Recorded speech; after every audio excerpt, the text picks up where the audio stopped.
Guten Morgen und herzlich willkommen zu einer neuen Podcast-Folge von mir. Ich bin mal wieder daheim. Es fühlt sich immer so weird an, weil ich habe das Gefühl, sobald ich in Zürich bin, dann vergesse ich, dass es mein Zuhause gibt, wo meine Eltern sind. Wenn ich jetzt so da bin, dann vergesse ich eigentlich, dass ich in Zürich wohne. So. Aber heute ist es noch ein bisschen spezieller, weil es ist so strange. Ich meine, ich kann mir vorstellen, ich bin gerade da auf meinem Bett, für die es wieder nicht hören. So. Und der Can ist einfach auch in diesem Raum, weil der übernachtet heute da, weil wir zusammen Ostern feiern mit meiner Family. Und es ist ein bisschen awkward, wenn er so müsste raus, weil es ist 5 ab 1. Und ja, sonst kann er halt nie erzählen. Darum chillt er jetzt einfach da im Zimmer. Er hat zwar die AirPods auf Noise Cancelling. Ich habe ihm gesagt, Digga, du musst Noise Cancelling machen. Und ich habe jetzt extra... Er hockt jetzt dort im Ecke. Ich sehe ihn nicht mal. Weil ich weiß nicht warum. Ich finde das so schlimm. Ich kann nicht Podcast aufnehmen. Oder nur schon so ein YouTube-Video aufnehmen. Ich könnte niemals ein Video aufnehmen vor einer Person oder so. Außer die Person ist auch im Video, dann ist wieder easy. Aber so, sonst läuft nicht. Einfach jetzt wie so vorne dran. Meinen Schrank kannst du also aufmachen. Ich habe jetzt so eine Schranktür halt so aufgemacht, einfach damit ich ihn nicht sehe. Also beziehungsweise, dass er mich nicht sieht. Ich finde das so schlimm. Ich weiß nicht warum. Es gibt ja mega viele so andere YouTuberInnen, die so einfach jemanden hinter der Kamera hat. Wie? How? Ich kann das nicht. Ich kann das wirklich nicht. So, ich finde es ja mega schlimm. Aber es gibt so irgendwelche Leute, die wie so, zum Beispiel einen Zeitungsbericht schreiben oder sonst irgendwie etwas, weiss ich auch nicht, was SRF oder keine Ahnung, die so sind, hey, wir würden mega gerne mal hinter die Kulissen schauen, wie das so aussieht, so bei einem Influencer, können wir dich mal am Tag begleiten? Und ich bin so, nee, Alter, entweder, also es ist ja eh boring, wenn du am Laptop bist, also wenn sie einfach dich sehen, wie du irgendwelche TikToks oder so aufnimmst, oder halt eben so einen Podcast oder ein YouTube-Video oder keine Ahnung was, und ich könnte mich so ab, ich kann das nicht. Ich habe einmal müssen, ich glaube, das war für 20 Minuten oder ich glaube für SRF Kids war das gewesen. Das haben by the way hure viele Leute geschrieben, oh mein Gott, wir haben in der Schule geschaut. Digga, hätte ich gewusst, dass sie das in der Schule schauen, hätte ich safe nicht gesagt, dass wir das machen sollen. Aber, nein, ist okay. Aber dort hat es auch so eine Szene, glaube ich, dabei, wo ich irgendwie so muss, oder ich weiß gar nicht, haben wir die nachher gebraucht, die Szene nicht? Ich glaube, wir haben sie sogar gar nicht gebraucht. Ich weiß schon gar nicht, wie das Video aussieht. Aber dort ist einfach auch, weil es ist ja obviously eine gestellte Szene so. Also es ist jetzt nicht, also ich weiß nicht, meistens sagen sie ja jetzt, wenn wir aus dem Winkel filmen, aus dem und so. Und ja, ich weiß nicht, ich fühle mich so hart nicht wohl bei so Sachen oder einfach auch sonst, auch wenn es nicht gestellt ist, I can't, so. Falls ich heute übrigens so halb lisple oder mich nicht versteht, es tut mir leid. Mein rechter Maulwinkel, das ist irgendwie entzündet, ich weiß nicht, was mit dem läuft, aber es macht so weh. Und darum rede ich da so mit halb geschlossenem Maul und man versteht mich fast nicht, aber ich hoffe, ihr versteht mich gleich. Und ich habe gerade einen Schluck auf das Todesalter, das ist hure ungeil. Was kann man da sagen? Ich sitze da in meiner einzigen Trainingshose, die ich da habe, weil alle anderen sind bei mir in Zürich und sie passt absolut nicht. Aber ich habe so eine weiße Hose angehabt, die war so eng gewesen, und ich habe vorhin noch so Spaghetti reingefetzt. Und jetzt, also ich sage euch, mein Bauch war gerade so am explodieren gewesen, weil ich habe eigentlich momentan, ich fühle so ein bisschen lockere Low-Waist-Hose oder einfach allgemein so mega lockere Hose, das so eine enge weisse, richtig, kennt ihr die High-Waist Tellyway Jeans von so 2019 oder so? So eine habe ich heute angehabt. Ich finde sie eigentlich geil, ich lege sie so auch, keine Ahnung, einmal im Jahr an, aber sie ist geil. Aber sorry, nein, zum jetzt da anhocken. Mit meinem Prego-Bauch ist nicht gegangen. Also nur so, falls ihr gerade gefragt habt, so Nati Style, wieso hast du keinen Style heute? Also das ist die Reason. Aber um das geht es eigentlich nicht in dem Podcast. Ich weiß gar nicht, ob ich habe eigentlich voll das Live-Update aufgeschrieben, aber ich habe schon 3 Jahre lang geredet. Aber wir können kurz einen kleinen Recap machen, auch so schnell ein Live-Update. Also erstens mal Adelboden. Das ist eigentlich, habe ich eigentlich schon mit der Leila alles erzählt, was geil war in Adelboden. Wir haben es zwar nur am ersten Tag haben wir die Podcast-Folge aufgenommen. Und nachher, also wir sind ja insgesamt 3 Tage gewesen. Also wir können vorstellen, wie die anderen 2 Tage auch so aussehen haben. Von dem her, falls ihr einen kleinen Einblick von Adelboden wollt, dann hört unbedingt die letzte Podcast-Folge. Es sind halt so viele lustige Stories passiert. So. Du kannst es gar nicht so kurz zusammenfassen. Und ich glaube, in der letzten Podcast-Folge, wir haben halt alle funny Stories so gedroppt. Darum, falls ihr irgendwie mal kann ich einfach eine Podcast-Folge brauchen, wo ihr einfach die ganze Zeit lacht. Hoffentlich. Dann hört die letzte Podcast-Folge. Genau, und sonst war es super geil gewesen. Ich muss sagen, ich habe halt die Schule geschwänzt, beziehungsweise halt so, ja doch in dem Sinne geschwänzt so, also einfach abgesagt. Ich habe jetzt nicht so krank gemacht, ich bin ja eine gute Schülerin, aber dafür muss ich jetzt verdammt viel nachholen.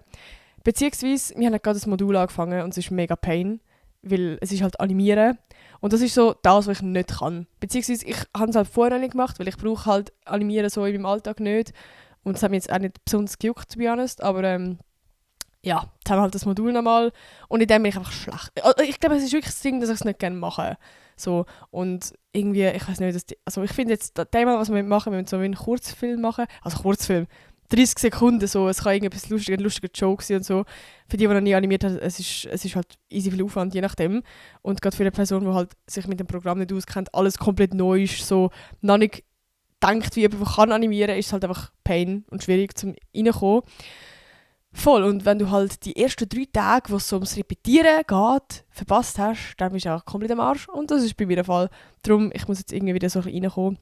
Ich habe jetzt noch eine Woche Zeit, also ich muss am Freitag, nein, ich glaube schon am Donnerstag, doch am Donnerstag schon, mein Projekt angeben. Ich kann noch nicht mal anfangen zu animieren. Alter, Bro, how? Weil du musst jetzt erst so ein bisschen Storytelling planen, dann mal alle Sachen machen, zeichnen, so wo du, also alle Figuren und Hintergrund, wo du willst überhaupt animieren. Das habe ich jetzt plus minus so gemacht. Darum. Es wird Pain, aber genau. Ja. Und was haben wir noch? Der Swiss Podcast Award. Ich habe ja immer in meinem Podcast gesagt, Leute, stimmt für meinen Podcast ab. Habe ich das mehrmals gesagt? Ich weiß gar nicht, ich hoffe es. Sonst war das der Grund gewesen, weil ich einfach nicht gewonnen. Scheiße. Ich bin zu tief beleidigt. Ich kann nicht mehr mit dir. Ich bin zu tief beleidigt. Ich kann nicht mehr schlafen. Ich verzeihe das niemals, dass sie nicht so genug abgestimmt haben. Nein, Spaß. Also, Tobias, also wirklich, ich finde es voll easy. So, ich habe jetzt voll nicht damit gerechnet, dass ich irgendwie da einen Preis absahne, weil ich bin ja mit 20 anderen Podcasts nominiert gewesen, von dem her, ja. Aber es hat unter den 20 noch ein paar andere gegeben, die ich auch kenne. Ich weiß schon gar nicht, ich will jetzt gerade nicht einfach Namen sagen und nachher jemanden vergessen, aber die Emma war nominiert, die Leila war nominiert, der oder ist glaube auch in dieser Kategorie, von Flavio und so. Ja, ist halt gleich. Auf jeden Fall, der Emma ihren Podcast hat gewonnen und ich habe mega gehofft, dass wenn nicht ich, dann wenigstens jemand, den ich kenne, weil keine Ahnung, ist einfach geil, so mag diesen Huren gönnen. Und jetzt hat eben die Emma hat gewonnen, was mich mega, mega freut. Also es war richtig nice gewesen. Wir sind nachher noch einen Burgermeister, haben uns einen Burger gegönnt. Und voll, ja, genau. Was haben wir noch?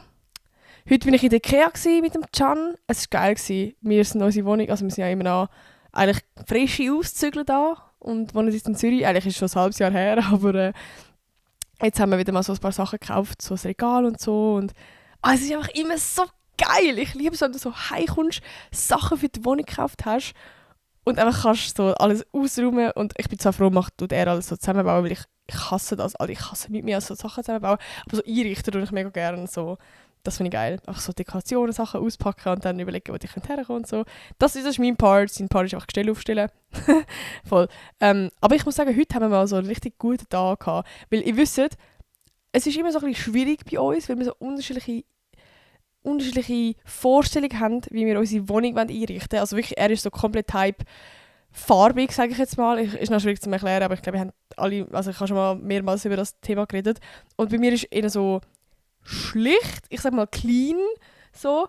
Schon auch farbig, aber dann muss es so einen Rhythmus drin haben. Also es muss so sich wiederholen und jetzt nicht so Neonfarbe oder so, sondern schön. Einfach schön halt. Und er hat mehr so ein bisschen gerne knallige Farben, am besten alle Farben auf einmal. So, also to be honest, ich beschreibe eigentlich seinen Einrichtungsstil wie ein Kinderzimmer. Wirklich genau so. Und heute war mal ein guter Tag gewesen. Ich habe das Gefühl, wir können uns voll einigen. Wir voll Kompromisse gehen. Also ich habe heute wirklich ein paar Mal gesagt, von mir aus, dann halt so, weil ich mir irgendwie so gesehen bin, Alter, scheißegal, dass er ist halt wirklich alle 10 Sekunden mit irgendetwas im Kopf so, oh mein Gott, schau mal, wie cool, bitte, bitte komm, bla. Ja, darum, heute bin ich lieb gewesen, habe gesagt, okay, dann halt. Nein, ich muss noch eine Roomtour machen, wenn endlich unsere Wohnung fertig ist. Es lächert sich immer mehr, es braucht noch so 1-2 Sachen. Vor allem noch so Bilder, die aufgehängt werden und so. Also, die wir noch nicht mal haben. Aber bis jetzt hat es halt noch mega viel weisse Wände. Und den Feinschliff muss es noch haben. Und dann kann ich euch die Roomtour machen. Weil ich will sie euch wirklich erst eine Roomtour machen, wenn ich so bin, ja, jetzt ist es fertig. Jetzt ist noch so ein bisschen so, wisst ihr. Aber also, die Wohnung ist gleich schon mega geil. So, wir sind auch heute so heimgekommen, haben schon alles eingerichtet, bevor wir jetzt zu mir heimgefahren sind. Und es war einfach ein geiler Vibe, einfach so rumgelaufen und so, oh mein Gott, das ist unsere Wohnung. Voll, das war sehr, sehr geil gewesen. Genau, dann sind wir eben hierher gegangen und jetzt feiern wir morgen Ostern mit meiner Family. Voll, also jetzt bin ich gleich schon 3 Stunden, sorry, schon mega lang, halt am Labern gewesen, über das Live-Update, aber er schreibt mir immer, dass er das auch spannend findet. Von dem her hoffe ich jetzt, dass es okay ist. Aber es geht heute um ein sehr, ich sage es eigentlich in jeder Podcast-Folge, wenn ich über psychologische Themen rede, so ein Thema, das mich halt schon mega beschäftigt, schon die ganze Zeit irgendwie. Und gerade in letzter Zeit beschäftige ich mich oft damit. Und ich glaube, ich habe schon ein paar Mal so ein bisschen das in der Podcast-Folge angesprochen. Und heute habe ich das Gefühl gehabt, es ist irgendwie wichtig, das mal richtig anzusprechen, weil ich weiss, es gibt sehr, sehr viele Leute, die auch diesen Struggle haben.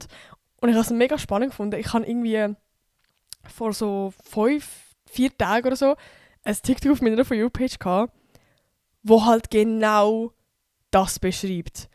Was ich mega spannend finde, weil die macht halt so TikToks, wo sie so, also sie geht so in Therapie und erzählt dann quasi von ihren Therapiestunden und so.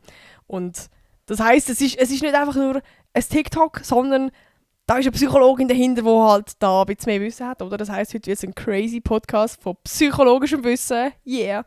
Nein. Also, nein, es ist ja grundsätzlich ja alles einfach auch auf meiner Erfahrung. Und irgendwie auch so ein bisschen meine Meinung. So. Und es ist wirklich etwas, ich kann nicht schon viel sagen. Ich erzähle einfach mal. Also, ich weiss gar nicht, wie ich mit dem anfangen soll. Weil ich finde, es gibt jetzt so einen guten Übertitel. Ich weiss ja gar nicht, wie ich den Podcast nennen soll. Aber ich sage jetzt mal eine Situation, wo jetzt mir gerade letztens so war. Und zwar, ihr habt irgendeine Kollegin, Kollege, so, und ihr seid gerade mit dieser Person irgendwie unterwegs und auf einmal fällt euch irgendwie etwas auf, was so ein bisschen komisch ist. Zum Beispiel, dass die Person sich komisch gegenüber dir verhält oder vielleicht irgendetwas gesagt hat, wo gerade so ist, wie hast du das jetzt gemeint? So. Aber du es dann komplett so interpretierst als Warnsignal eigentlich. Also als oh mein Gott, die Person habe ich nicht gern. Oder oh mein Gott, die Person hat gerade das gemeint. Und oh mein Gott, die Person ist gerade so. Also etwas komplett interpretiert, obwohl du gar nicht kannst in den Kopf von dieser Person schauen. Vielleicht hat die Person jetzt eigentlich etwas komplett anderes, also es gar nicht so gemeint. Oder vielleicht ist sie gerade jetzt so gelangweilt von dem, was du gerade gesagt hast, weil sie gar mit den Gedanken noch etwas anderes war. Oder irgendwie so. Aber in dem Moment, wenn habe ich das ab und zu, dass ich anfange, Sachen interpretieren in Personen und ich das mit meinem Overthinking so hart weiterspanne, den ganzen Faden, den ich eigentlich weiterspanne, dass es irgendwann an einen Punkt kommt, wo es nicht mehr der Realität, also nicht mehr realitätsgetreu ist, sondern so eine verzerrte Wahrnehmung ist von der Realität. Also es ist wirklich so, eben es ist ein komisches Verhalten, irgendetwas, was die Person komisch gesagt hat, irgendetwas einfach, wo bei mir das Warnsignal auslöst, so, wo ich dann anfange overthinken, so anfange interpretieren, hey, liegt das jetzt an mir? Wenn ja, warum liegt es an mir? So, okay, ja, es liegt an mir. So, ja, was könnte es dann sein? Ah, okay, ja, es ist das. Ah, vielleicht ist es auch noch das. Okay, die Person hat 1000 Gründe, warum sie mich gerade so bla bla bla. So, ja, so, also es ist dann wirklich so das Interpretieren. Vor allem, das ist ja nicht mal das Schlimmste, sondern dann hat man wie so ich sage ja immer so ein bisschen das Becherli. Dann fängt es sich schon mal so ein bisschen an zu füllen. Und ab dem Moment fange ich einfach nur noch an Gründe zu suchen, um meine Theorie zu bestätigen. Also, keine Ahnung, ich fange dann an, Schlussfolgerungen so zu ziehen, die halt gar nicht der Realität entsprechen. Und ja, ich weiß nicht, also es ist dann eben wirklich genau so das Ding von, dass ich die ganze Zeit also ich bin nur noch fokussiert auf eben Punkte, die meine Theorie bestätigen kann. Ich kann nicht mal mit Deutsch. Wo meine Theorie quasi bestätigt, dass eben das Beispiel, so, ich hatte das jetzt mit einer Person und ich habe sie gefragt, hey, wollen wir etwas machen, per Chat, und die Person hat gesagt, nein, sorry, geht nicht. Halt so, keine Ahnung, jetzt nicht gerade so mega im Sinne von, oh mein Gott, mega cool, ich will mega gern, leider kann ich gerade nicht wegen dem und dem Grund, aber hast du morgen Zeit? Weißt du, dann kann ich mich eher so ein bisschen sicher fühlen, blöd gesagt. Aber wenn die Person hat halt ihnen so ein bisschen geschrieben, ja, eben so, Nein, so im Mond läuft leider nicht. Oder irgendwie so etwas, ich weiß es schon gar nicht mehr. Aber wie ich habe dann halt alle Warnsignale bei mir so blinkt so, oh mein Gott, die Person, die finde ich mich ultra unsympathisch, die hat gar keinen Bock auf mich. Das ist jetzt, die gibt mir gerade so harten Korb. So, die hasst mich eigentlich komplett, die finde mich komplett scheiße und alles. Also ich fange dann an richtig so den machen. Und dann, wenn ich die Person dann das nächste Mal gesehen habe, dann bin ich auch gerade so, okay, dort hat die Person so und so. Also wirklich so, jedes kleinste Detail fange ich dann an so wie mein Glas zu füllen. Und ich merke halt auch richtig, wie ich halt die Gründe suche. So, und das ist dann so das schlimmste Problem, weil dann picke ich mir Gründe raus, die mir vorher niemals aufgefallen wären, weil es ja keine Gründe eigentlich sind, aber ich so will interpretieren. Und ich kann es ein bisschen so vergleichen, wie ein normaler Mensch liest einen Text, man hat einen Text vor sich und ein normaler Mensch liest den einfach. Ich habe das Gefühl, mir fällt auf, dass der Text mega viele Kommas hat. Jetzt bin ich nur noch am schauen, wo die Kommas sind mit dem Text. Ich lese gar nicht um den Text, es geht gar nicht um den Inhalt, sondern nur noch darum, wie viele Kommas hat es da jetzt, wo ist das Komma? Also weißt du, wie so in der Schule, früher hast du so einen Text lesen und dann hast du so umkreisen, wo sind die Nomen und bla. Also so fühlt sich das manchmal an, dass ich gar nicht mehr in der Realität bin, sondern nur noch so vereinzelt so, ja, so Warnsignale suchen. Genau, das habe ich halt wirklich sehr oft, also jetzt gerade fällt es mir auch irgendwie mega auf so und irgendwie, ich weiß nicht, es ist mir eigentlich schon immer so ein bisschen bewusst gewesen, ich habe schon öfters über das Thema geredet, aber durch das, dass ich das mal einfach von jemandem gehört habe, auf TikTok hat es mir so gut da. Darum, ich hoffe irgendwie auch so ein bisschen, dass ich irgendwie euch helfen kann, wenn ich so von meinen Erfahrungen erzähle, dass es irgendjemand rausgibt, wo so ist, oh mein Gott, ja, feel you, habe ich genau auch. Und ich kann also am Schluss auch noch so ein bisschen sagen, was es mir hilft, wie ich in diesen Situationen umgehe. Und ich habe das Gefühl, ich habe jetzt auch schon relativ viel dazu gelernt, sage ich mal. Also ich finde es allgemein mega spannend. Das ist auch der Grund, warum ich eigentlich diesen Podcast mache, um mich selber irgendwie besser kennenzulernen und mich selber mit meiner Psyche irgendwie beschäftigen. Weil wir haben ja alle unsere Punkte, warum wir sind, so wie wir sind. Wir haben alle Gründe, warum wir unsere Ängste haben. Und ich finde das so spannend, um mich selber zu verstehen. Also wir haben ja alle irgendeine Anleitung, wie wir funktionieren, aber wir sehen die Anleitung nicht und wir wissen nicht genau, wie die funktioniert, aber wir können es irgendwie herausfinden.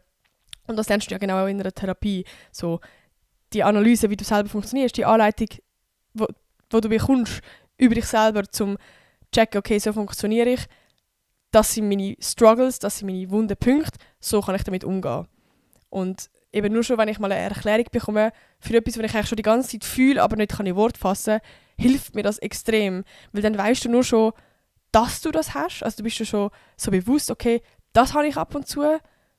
Und dann ist es auch schon das macht es schon Welten viel einfacher, mit so Situationen umzugehen. Weil ich dann wieder, okay, jetzt kommt wieder so ein Schub, wo ich gerade merke, ich fange gerade an, unsicher werden und irgendwie etwas interpretieren in der Person, aber eigentlich ist es gerade nicht so Realität, sondern mein Kopf fängt jetzt gerade das mega als Warnsignal auf, aber das stimmt vielleicht gar nicht. Ich meine, sorry, wenn eine Person vielleicht jetzt gerade abseit oder eben irgendetwas komisches zu dir sagt, das muss null heissen, dass es etwas mit dir zu tun hat. So, I'm sorry, nicht die ganze Welt dreht sich um dich so.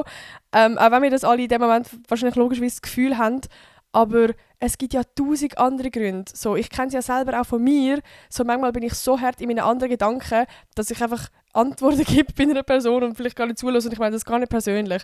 So, und darum ist es eigentlich mega wichtig, dass man miteinander kommuniziert. So, aber in dem Moment ist es vielleicht auch gerade schwierig und ich habe das mega oft, das habe ich auch schon ein paar Mal in der Podcast-Folge besprochen, dass ich das mega oft habe mit dem selber ausschliessen.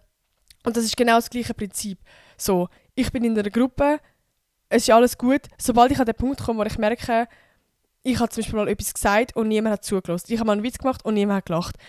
Mir fällt auf, niemand will neben mir sitzen oder ich hocke nur am Rand die ganze Zeit. Oder einfach so Sachen, die eigentlich in der Gruppe, sage ich mal, normal sind. Logisch hockt irgendwann mal irgendjemand am Rand oder man hört einmal nicht, weil man halt einfach eine laute Gruppe ist. Oder einfach so Sachen. Und ich fange dann in dem Moment an Sachen interpretieren und habe das Gefühl, ich werde jetzt ausgeschlossen. Die Menschen haben eigentlich alle gar keinen Bock auf mich und die finden alle Gruppen eigentlich cooler, wenn ich nicht dabei wäre. Und ich weiss, dass es eigentlich bei mir so vor allem ein Struggle ist, weil das halt so ja, Prägung von der Kindheit ist. Aber trotzdem hilft es mir schon so viel mehr, dass ich jetzt weiss, dass ich das habe, wenn ich auch in einer Gruppe bin. Und dass es gerade alles normale Situationen sind, wo ich ja in dem Sinne auch bei anderen mache. Also weißt, auch ich höre mal vielleicht einen Joke von jemandem nicht oder etwas, was jemand sagt oder weiss doch nicht, einfach so Sachen, das ist alles normal. Und es ist auch okay. Es ist auch okay, wenn mal alle zum Beispiel in der Gruppe ein Thema haben, wo du nicht kannst mitreden kannst. Das ist alles okay und das sind keine Warnsignale. So. Und das ist etwas, wo ich das kann nicht von heute auf morgen, aber das ist etwas, wo man nach dies nach muss lernen auch und wo auch der Kopf vielleicht so ein bisschen muss checken, hey, du bist jetzt gerade in einer Gruppe, wo du dich kannst wohlfühlen und wo es voll okay ist, wenn du mal eben für einen Moment nicht kannst mitreden oder whatever so.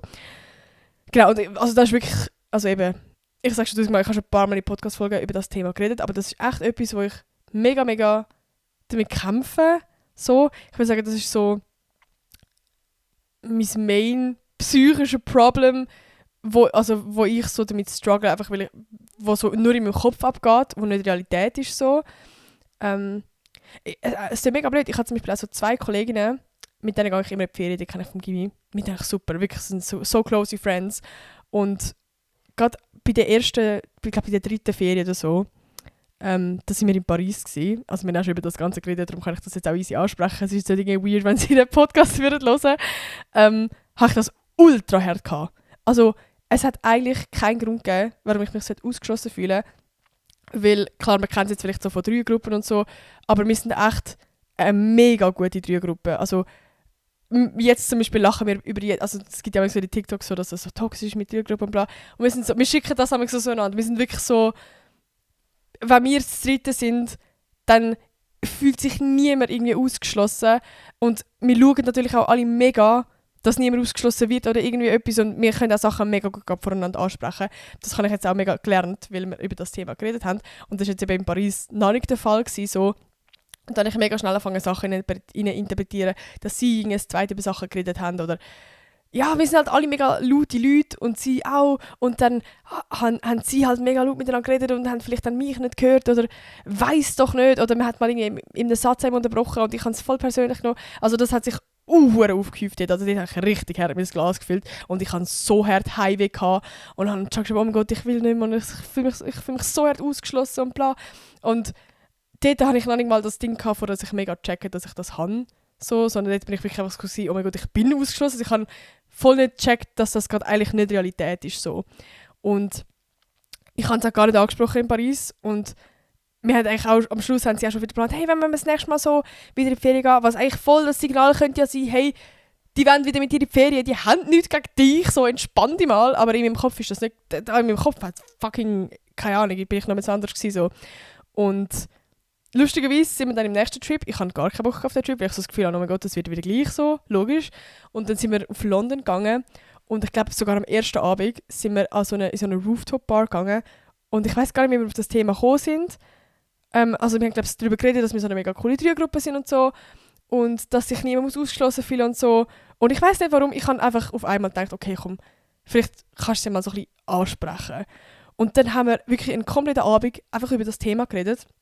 Und ich habe dort auch so ein bisschen herausgefunden, hey, ich kann das ab und zu. Und habe dann eben auch gar nicht wirklich Situationen sagen, warum sie mich jetzt ausgeschlossen haben, sondern das sind ja wirklich Situationen, wo ich dann auch selber gemerkt habe, okay, das habe ich jetzt einfach so interpretiert, sondern das war jetzt gar nicht so gemeint und so.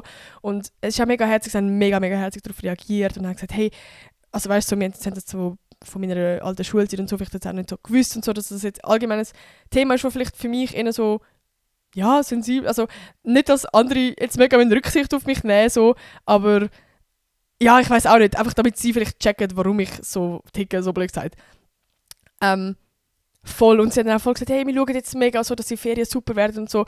Und ich glaube, Schluss am Ende ist vom Verhalten nichts anderes gewesen, aber es ist mir halt null aufgefallen, weil ich mich so viel mehr fallen konnte, weil ich das mal angesprochen habe und weil ich nicht mehr verkopft war.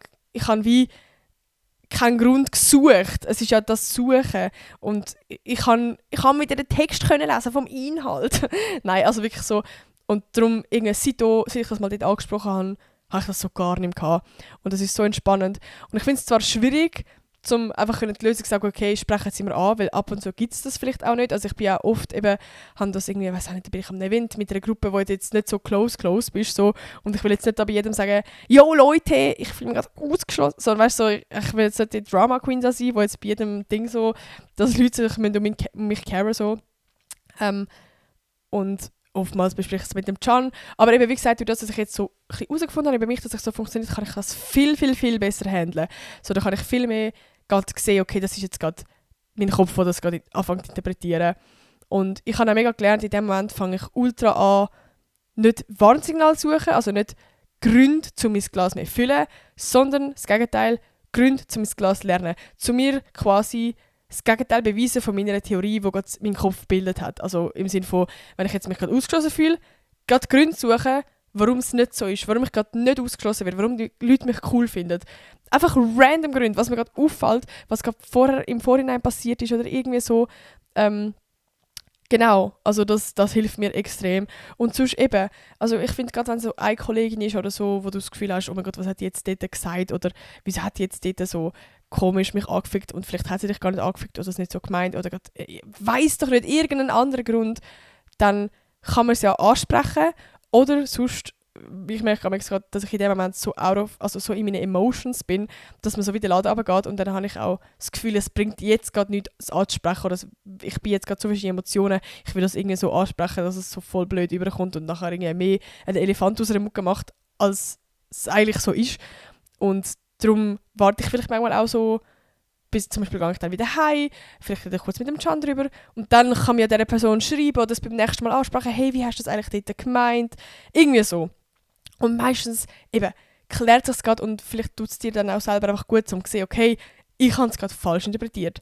Genau, ja, also das ist wirklich so ein Struggle, den ich mega, mega oft hatte. Sowohl in Gruppen mit dem sich selber ausschliessen oder das Gefühl haben, man wird ausgeschlossen, als auch eben irgendwie so das Zweite, dass man das Gefühl hat, irgendwie so, die Person, die will eigentlich gar nicht mehr mit mir befreundet sein und die findet mich eigentlich scheiße oder wenn ich gerade mit der abmache, die will am liebsten wieder heimgehen oder das, was ich jetzt gesagt habe, hätte ich gerade übel weird gefunden. So, ich mache mir so viele Gedanken bei jedem Scheiß und eben, seit ich das mal so ein bisschen gecheckt habe, hilft mir das so viel mehr und ich hoffe, dass ihr irgendwie gerade auch so eine Realisation habt von, oh mein Gott, ich bin glaube gerade genau gleich und nur schon, dass ihr das gerade wisst, hilft euch hoffentlich irgendwie so ein bisschen mehr. Ja, to be honest, ich habe das also ein bisschen in der Beziehung am Anfang so. Ich weiß nicht, ob es da auch Leute gibt, die das so ein bisschen kennen, aber ich habe am Anfang mega das interpretiert von der Can liebt mich eigentlich gar nicht. Und habe dann auch einmal hat sich das Glas gefüllt, so, keine Ahnung, er hat mir einen Valentinstag geschenkt, ich weiß doch nicht. Und dann ist es losgegangen, Digga. Da habe ich angefangen zu interpretieren. Ich habe jede Situation genommen. Also ich habe dann wirklich auch, das ist so schlimm, mein Kopf ist so kaputt. Ich habe dann angefangen, so, okay, wenn ich ihn das nächste Mal gesehen und er tut mich nicht irgendwie lang küssen beim Heu sagen, so nur einen kurzen, dann liebt er mich nicht. Also so richtig, eigentlich schon fast ein bisschen Kontrollzwang, so richtig schlimm eigentlich. Und das hat sich halt wirklich so schlimm in eine schlimme Richtung, dass ich wirklich so der vollen Überzeugung war, hey, der Can liebt mich gar nicht so. Dass ich so fest in der Beziehung gezweifelt habe.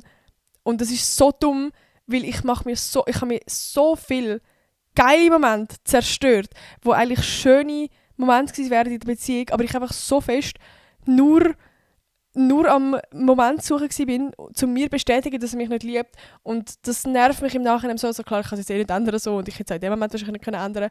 Aber seit er das mal weiss, seit ich das mal angesprochen habe, so, geht es mir viel besser. Ich habe wirklich das gar nicht, beim Can habe ich das null. So. Und es ist so viel schöner.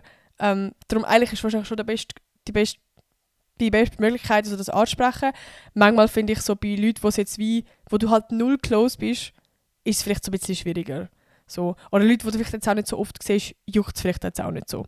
Ich finde, es ist vor allem wichtig bei Leuten, wo du näher bist, dass du das kannst ansprechen. Und das ist ja überhaupt nicht etwas, wo du dich schämen musst. Es gibt sehr viele Leute, die das auch haben, hoffe ich. Und sonst, wenn du mit mir bist, dann bist du nicht alleine. Voll. Also es gibt ja irgendwelche Gründe, warum du das hast. Und da kannst du ja nicht dafür.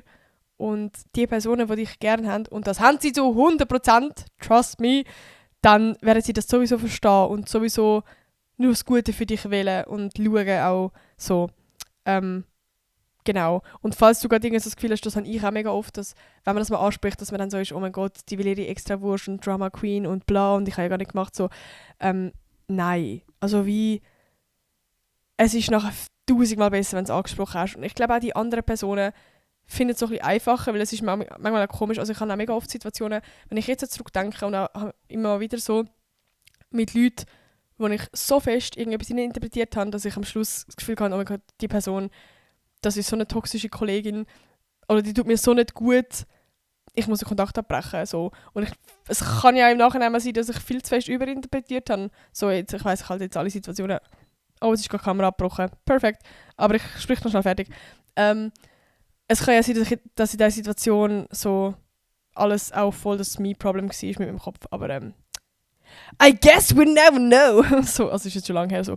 Aber voll. Darum, das ist so ein das, was ich euch so ein bisschen auf den Weg gebe, falls ihr irgendwie da habt können wieder erkennen. Redet darüber und schaut euch nicht dafür. Und genau. Ja, dann wünsche ich euch noch eine wunderschöne Ostern. Oder warte mal schnell, die sind schon vorbei. Fuck, ich nehme das am Samstag gerade auf. Darum, bei uns sind schon vorbei. Aber ich hoffe, ihr habt schöne Ostern gehabt. Und ja, wir hören uns nächste Woche wieder. Vergesst nicht, meinen Podcast zu abonnieren, würde mich mega, mega freuen. Irgendeinen Kommentar schreiben. Ich freue mich immer mega über eure Kommentare. Wirklich for real. Das macht mich mega, mega happy. Und ich glaube, es wird mir gerade ein bisschen Bestätigung geben, wenn ihr irgendwie gerade, also natürlich nur, wenn es stimmt, aber wenn ihr auch so ein bisschen habt können sehen in dem, oder wenn ihr das vielleicht auch so in eine Art habt, also darum, falls ihr dort an dem Moment seid, ich freue mich auf Bestätigung, dass ich nicht alleine bin. Ja, und dann würde ich sagen, hören wir uns nächste Woche wieder. Tschüss!